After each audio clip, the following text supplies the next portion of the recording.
In this video, I'm going to show you how to place the front lower control arm on this Mazda 6. Let's get started.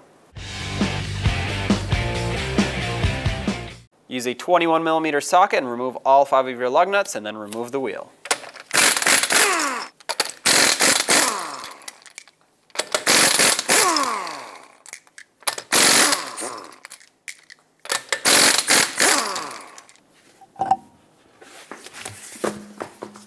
Use a 32mm socket and remove the axle nut.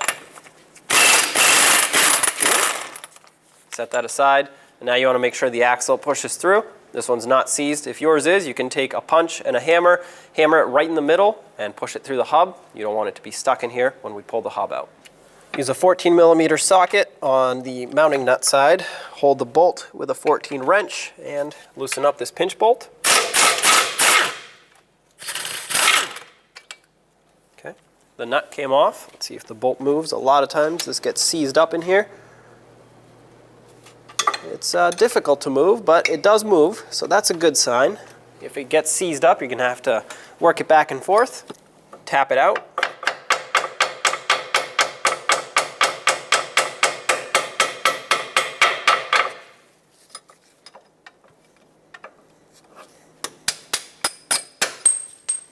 You want to inspect this if it's rotted, which a lot of times happens because it sits in there for a long time and it looks like it thinned out. Replace it. You do not want this to break on you.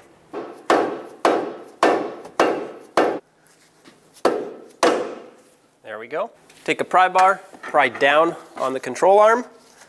There are several push clips that go all the way around the back half of this shield, and the front has bolts. We have to remove the whole thing so we can access the front bolt of the control arm.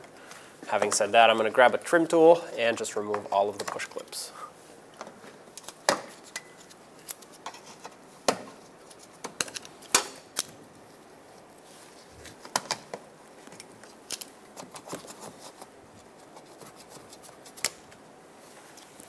Now go through the front of the shield and remove all of the 10mm headed bolts that hold this on.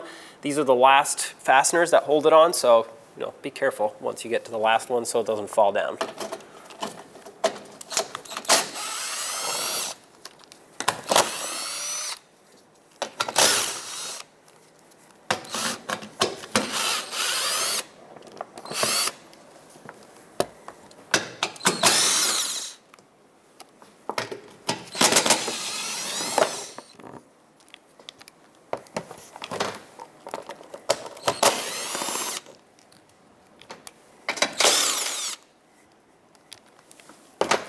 Pull it down.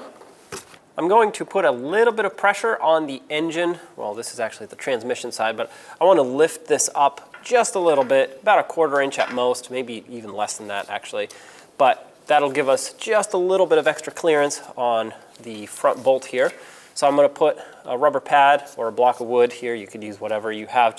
I recommend against putting straight metal, if you're using a floor jack or a pole jack, whatever you're using, directly on the aluminum housing of the transmission, and just lift it up a little bit. Like I said, you do not need much space.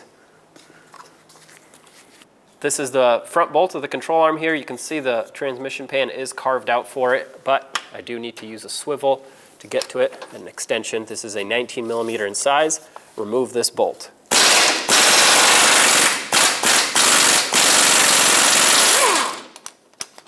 There we go. Once again, you may not even need to raise the engine and transmission at all since it's carved out. I prefer to do it because it's very easy to do it and it provides extra space just in case you hit this pan, you don't want to damage it. Pull the bolt out. Now remove the 2 bolts that are on the rear of the control arm. They go up and through the frame here. This one's going to be longer than this one, so make sure you keep them separate. And they are also 19mm in size, both of them.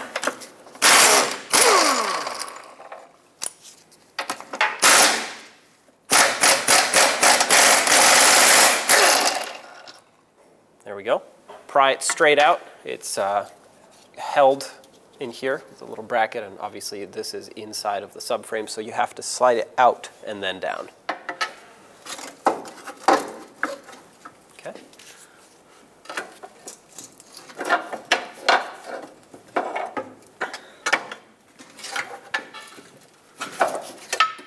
There it is. Grab your new control arm, slide it into position. Start putting in all the bolts. They're all different, so obviously make sure you put them back where they belong. You can't really mix them up because they're all different. And the important part is to make sure they start smoothly by hand. This one's getting kind of hung up, so I want to make sure I don't accidentally cross-thread it. If the threads are dirty, clean them up. There we go, that starts in. Let's start in the front one as well.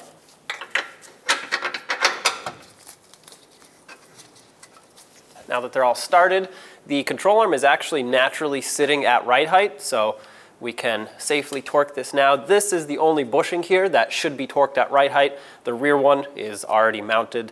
You're just basically mounting the bushing bracket onto the vehicle, but this one should be torqued at right height so that you don't put the bushing at an angle for an extended period of time. That would wear it out prematurely. Let's snug them up and then we will come back and torque these. Tighten up the rears.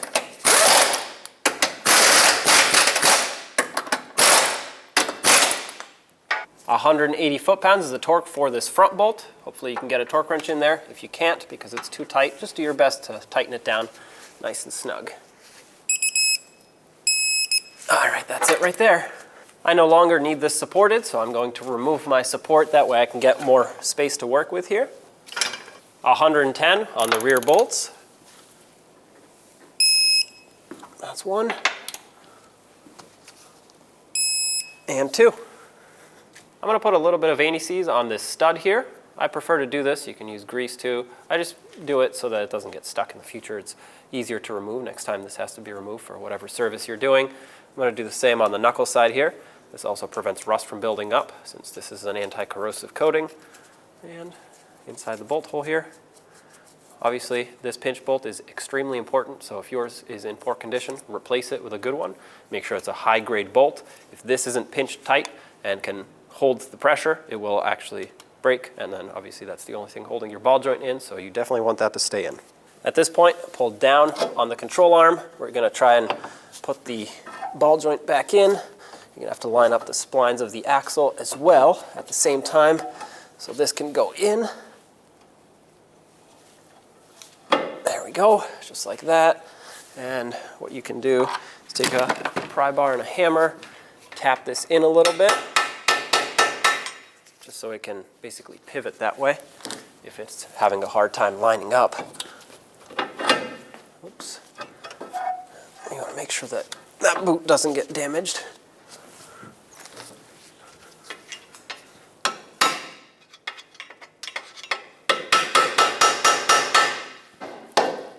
There we go. Avoid tapping right on the ball joint. I'm hitting it with a rubber mallet on the control arm here to slide it into the knuckle.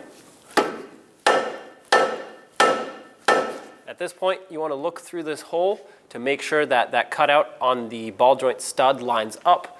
I have to go up a little bit more, otherwise that pinch bolt won't go through. That's pretty much bottomed out, so let's see if the pinch bolt slides through. It does. Perfect. So let's clamp it on.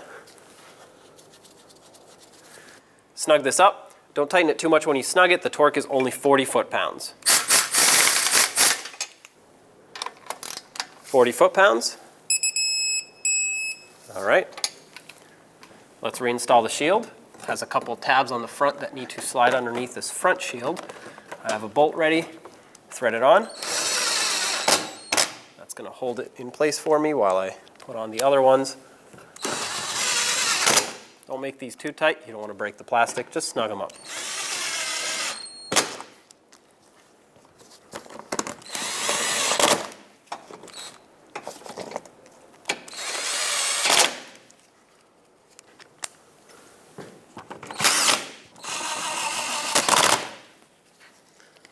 And last one.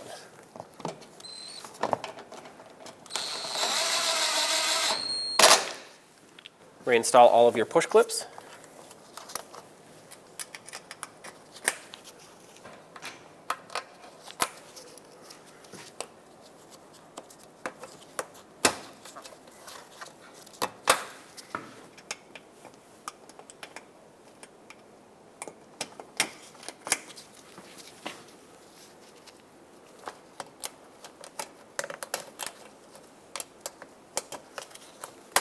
There we go.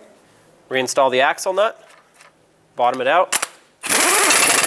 Now torque it to 200 foot-pounds. I have a pry bar going through the studs here, holding the wheel hub from spinning. Once again, 200 foot-pounds. That's it right there. Remove your tools, and there you have it. Let's get the wheel back on.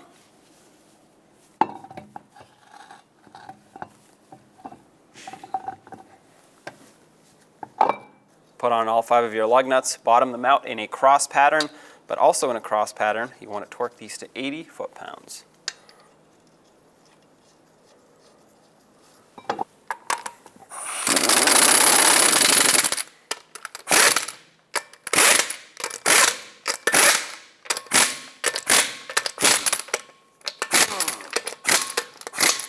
Once again, 80 foot-pounds in a cross pattern.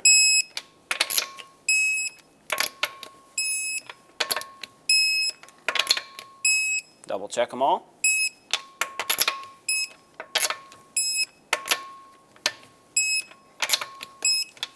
There you have it. When only the best will do, demand TRQ. The only company that lets you view before you do. TRQ is committed to offering the highest quality aftermarket auto parts that are engineered for peace of mind. Thanks for using and viewing with TRQ.